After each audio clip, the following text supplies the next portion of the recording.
right now, we're going to take a look at what was one of the most booming economies in Europe. During the good times, Ireland was a popular base for big businesses who were seeking low taxes in a thriving European economy. Then the financial crisis hit. And now Ireland, often referenced as an example of financial mismanagement, along with Iceland, along with Spain. So what is the Irish government doing to fix things? We're joined now from that nation's capital, Dublin, by Michael Martin. He's the Irish Foreign Minister. Good afternoon to you, sir. I know the Taoiseach, Prime Minister of Ireland, is holding an upcoming economic summit, calling in some of the key leaders throughout the Irish diaspora. What is it that you're looking to accomplish with some of these leaders in September? Well, in essence, we are reaching out to the global Irish diaspora of over 70 million people, including 36 million people in the United States. And we have invited some of the key achievers of that diaspora from around the world to Ireland on the third week of September, in the economic area, key achievers in the business area and the cultural area. And in particular, we want to harness the talent, the brainpower of these people to contribute to ideas in terms of Irish economic recovery and towards charting the way forward in terms of the sectors that Ireland should specialise in, the emphasis we should place on certain areas of the economy, and basically to have a think tank and to have ideas emerge to assist in that economic recovery.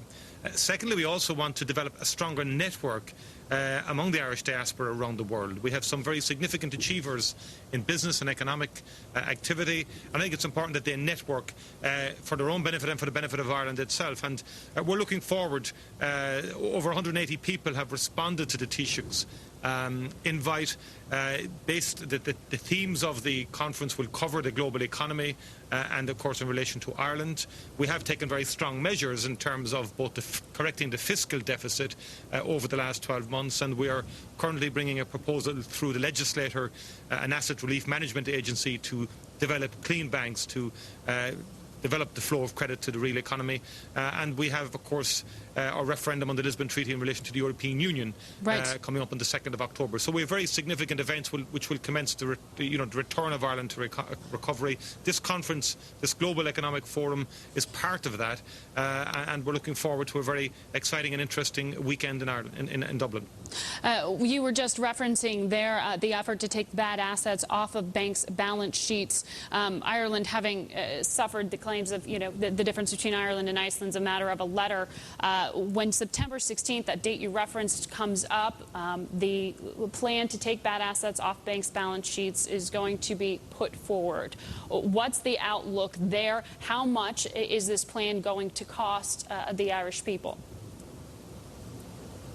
Well, the outlook is positive, and it's the only substantial policy proposal on the table at this stage.